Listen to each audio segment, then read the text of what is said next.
ನಮಸ್ಕಾರ ಎಲ್ರಿಗೂ welcome back to my channel.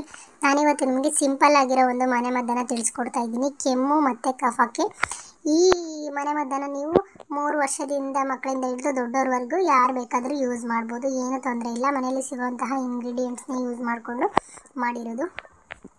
ನಾನು ಒಂದು ಪಾತ್ರೆಗೆ 1 ಲೋಟ ನೀರನ್ನು ಹಾಕ್ತಾಯಿದ್ದೀನಿ. ಇದಕ್ಕೆ ನಾನು 2 ದೊಡ್ಡ ಪಾತ್ರೆನ ತೊಗೊಂಡಿದ್ದೀನಿ. ಗೊತ್ತಿರುತ್ತೆ ದೊಡ್ಡ ಪಾತ್ರೆ ಅಂದರೆ ಮಾಮೂಲಿಯಾಗಿ ಎಲ್ರಿಗೂ. ಗೊತ್ತಿಲ್ಲ ಅಂದರೆ ದೊಡ್ಡವ್ರನ್ನ ಕೇಳಿ, ಸ್ವಲ್ಪ ದಪ್ಪ ಇರುತ್ತೆ ಆ ಎಲೆ, ನೀವು ನೋಡಿರ್ತೀರ ಅಂದ್ಕೊಳ್ತೀನಿ.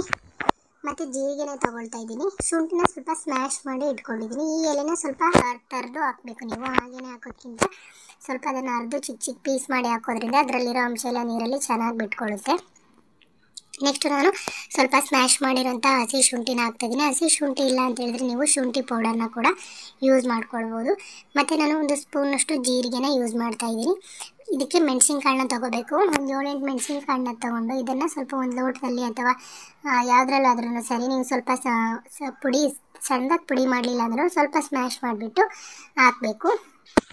ಕೆಮ್ಮಿಗೆ ತುಂಬ ಒಳ್ಳೆಯದು. ವೀಳ್ಯದೆಲೆ ಮತ್ತು ಉಪ್ಪಿನ ಜೊತೆಗೆ ಮೆಣಸಿನ್ಕಾಳನ್ನ ಇಟ್ಕೊಟ್ರೆ ಚಿಕ್ಕ ಮಕ್ಕಳು ತಿನ್ನೋದಿಲ್ಲ, ದೊಡ್ಡವ್ರು ತಿನ್ಬಿಡ್ತೀವಿ, ಚಿಕ್ಕವ್ರು ತಿನ್ನೋದಿಲ್ಲ. ಅದಕ್ಕೋಸ್ಕರ ನೀವು ಈ ಥರ ಸ್ವಲ್ಪ ಪೌಡರ್ನ ಮಾಡಿ ನೀರಲ್ಲಿ ಕುದಿಸ್ಕೊಟ್ರೆ ಮಕ್ಕಳು ಈಸಿಯಾಗಿ ಕುಡಿತಾರೆ.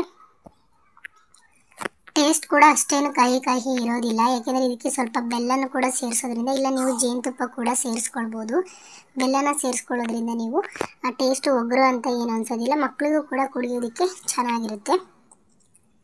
ತುಂಬ ಜನ ಟಾನಿಕ್ಗಳನ್ನ ಯೂಸ್ ಮಾಡ್ತಾ ಇರ್ತೀವಿ. ನಾನು ಇವಾಗ ನಮಗೆ ಕುಡಿಯೋದಕ್ಕೆ ಅಂತಲೇ ನಾನು ವೀಡಿಯೋಗೋಸ್ಕರ ಮಾಡ್ತಿಲ್ಲ, ಇವಾಗ ಕುಡಿಬೇಕು ಅಂತಲೇ ಮಾಡ್ತಾ ಇರೋದು. ಯಾಕಂದರೆ ಕೆಮ್ಮಾಗಿದೆ, ನನ್ನ ಮಗನಿಗೂ ಆಗಿದೆ, ನನಗೂ ಆಗಿದೆ.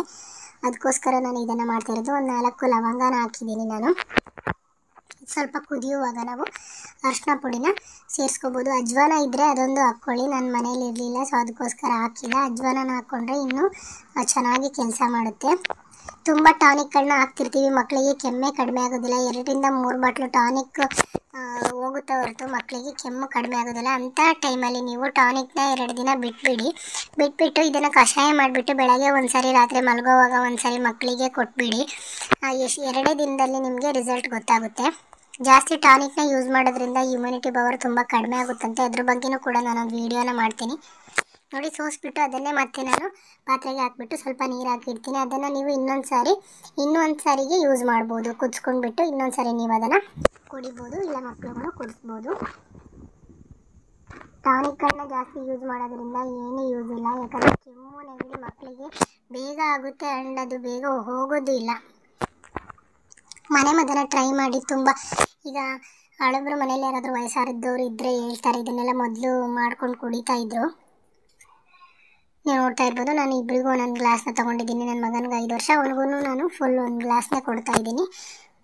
ಈ ವಿಡಿಯೋ ನಿಮ್ಗೆ ಇಷ್ಟ ಆಗಿದೆ ಅಂತ ಅಂದ್ಕೊಳ್ತೀನಿ. ಇಷ್ಟ ಆಗಿದ್ರೆ ಪ್ಲೀಸ್ ನನ್ನ ಚಾನಲ್ನ ಯಾರೆಲ್ಲ ಹೊಸದಾಗಿ ನೋಡ್ತಾ ಇದ್ದಾರೆ ಸಬ್ಸ್ಕ್ರೈಬ್ ಮಾಡ್ಕೊಳ್ಳಿ. ಹಾಗೆ ಲೈಕ್ ಮಾಡಿ, ಶೇರ್ ಮಾಡಿ. ನಿಮ್ಗೆ ಏನು ಅನ್ನಿಸ್ತು ಅನ್ನೋದನ್ನು ಕಮೆಂಟ್ ಮುಖಾಂತರ ತಿಳಿಸಿ.